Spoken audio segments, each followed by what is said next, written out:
Hi there, I'm That Girl Who Games, and I'm here today to offer you my review for the latest DLC that's come out for Dragon Age 2 entitled Legacy. This is the first story-based DLC that's been offered up by BioWare since the game's initial release in March. It's Dragon Age 2. It's a good game. And I have to say kudos to BioWare on this one. They really listened to the fan feedback and to the critic feedback for Dragon Age 2. They didn't just stick with the same formula until the next game.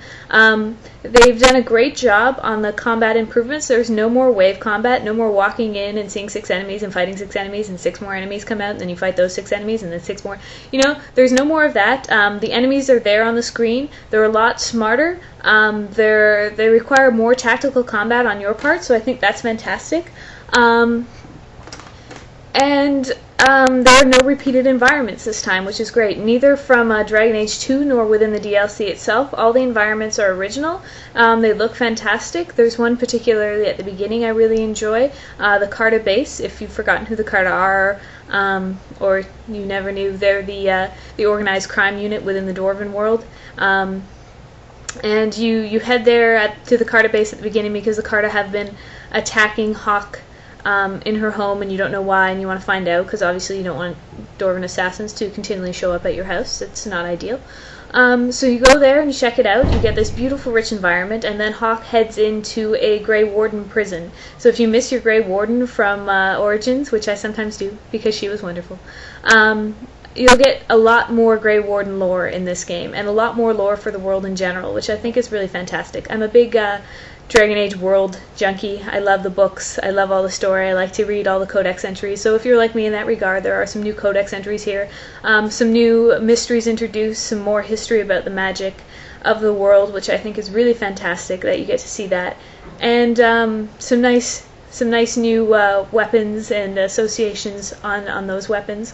Also, a couple really fun just sort of puzzles in this game as you're playing through. Really enjoyable in that regard, in the combat and just making it through. A couple neat side quests, and definitely one or two ambiguous moral choices that you get to make during this game, and an ending that had me wringing my hands and just, wanting to see what happens with this, which I think is really fantastic. Not necessarily the ending that we had in Dragon Age 2. Many people, not me, I really enjoyed it actually, so I may not be the best source, but many people found that it was kind of a letdown story-wise and choice-wise, that you didn't really have a lot of control. And I think that Legacy also improves on that, the story, and BioWare stories are known for being really fantastic and really involving, and I think they bring you back in a little bit more on this story, that you get to have a little bit more of that involved feeling. Furthermore, they've brought back all the voice actors from Dragon Age 2 to voice your companions, so you get some great party banter in there. I really do enjoy the party banter, and it does, to a small degree, which is a nice nod, reflect your relationship with the characters in the game. For instance, I have a Hawke that romanced Isabella, and at the initial sequence when you arrive at the Carta base, she just makes brief mention that the Carta better not come and attack the mansion anymore because she could be there naked. And it's just, a small funny moment, but it acknowledges those past relationships you've established. So this DLC can be played at any point during your save. You don't have to be finished or post-campaign.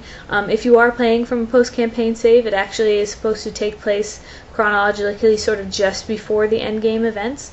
But I do recommend that you have played at least a little bit into Dragon Age 2 before you pop this one in, because I think you do get a little bit more out of it when the companions have relationships amongst themselves and with you as well. Also, in this DLC, you get to bring your sibling back, so if, not back from the dead if you lost them, but I hope that's not a spoiler for anyone so far watching this, probably not. But if you have, if they've gone to the Templars or the Circle or the Grey Wardens, you have an opportunity to work with your sibling again. You can talk to them more. This game will affect approval points in your party if you don't have someone maxed out yet. I discovered as I brought Carver along, who wasn't maxed out, you can still gain approval. And I think BioWare really does want you to bring the sibling along with this. This DLC has a lot to do with the Hawke family, with Malcolm, your father. So having the sibling along really does open up some extra doors to you there. as far as story, and I think that's sort of made clear through the fact that they've included an achievement for finishing the DLC with a sibling in your party the entire time. Also, recommendation that you bring along Varric. He will show up with you at the beginning, no matter who you choose for your party, and then send you off, but there are a couple of extra story moments for him if you're in there. I believe the same thing may happen with Anders, so I haven't had a chance to play through with him yet in my party. So overall, just a really fun offering. They have some, as I said, nice puzzles. The combat's much improved. We don't have the repeated environments. Great party banter. The music is fantastic. The environments look really nice. Obviously, they're still consistent with the graphical style of Dragon Age 2, but I think they really have done great for doing a authentic sort of immersive vibe in there. The Grey Warden prison is very creepy and it's tainted, and there's a couple of new Darkspawn you can fight, so that's really a lot of fun. And the Carta base that you are at sort of reminded me of the Alberta Badlands, which made me happy as a Canadian girl. I visited there when I was younger, and BioWare offices are, of course, in Alberta, so I almost wondered if they were inspired by that. But it is just a nice sort of deserty, haunted feel with all these like crazy Carta dwarves running around, so it is a lot of fun. If you've been holding off on this DLC because you felt burned by Dragon Age 2 or you didn't quite like it, I recommend you try this out. There's a lot of people that have been critical of Dragon Age 2 that are really enjoying this DLC because BioWare did listen and they did make improvements, and there is just a lot of great story in here. My only complaint would be the length. They had advertised it initially that it was a little longer than the Origins DLCs, but a little shorter than Awakening, the expansion for Origins, and that is both true. My casual playthrough that I did initially just get the story, it took me about 4 hours, so you can factor in perhaps another 40 minutes to an hour for a Nightmare or hard playthrough with the tactical combat that would be required, particularly on the bosses. So it was a little short for the $10 price point, but overall I think it did pack a big punch for the time you had it. So I didn't at all feel that like it was too low. There was a lot of work that went into this, like all the voice acting, all the environments, and those famous BioWare moral choices in there gave you a couple of different scenarios that you could play through. So I really do recommend you try this out.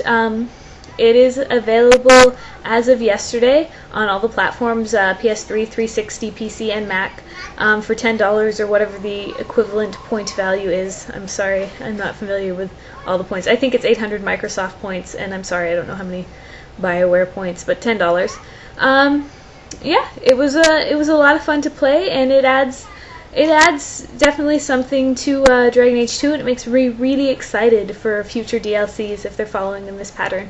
I am now off to go and play Catherine because it was sadly delayed in Canada and it didn't come out till today, but I will have a review up later in the week for that game. I've been enjoying it so far, mixing it in with my Dragon Age 2. It's an odd combination, but yeah, I hope you're having a fantastic week, and that's all for today. Bye.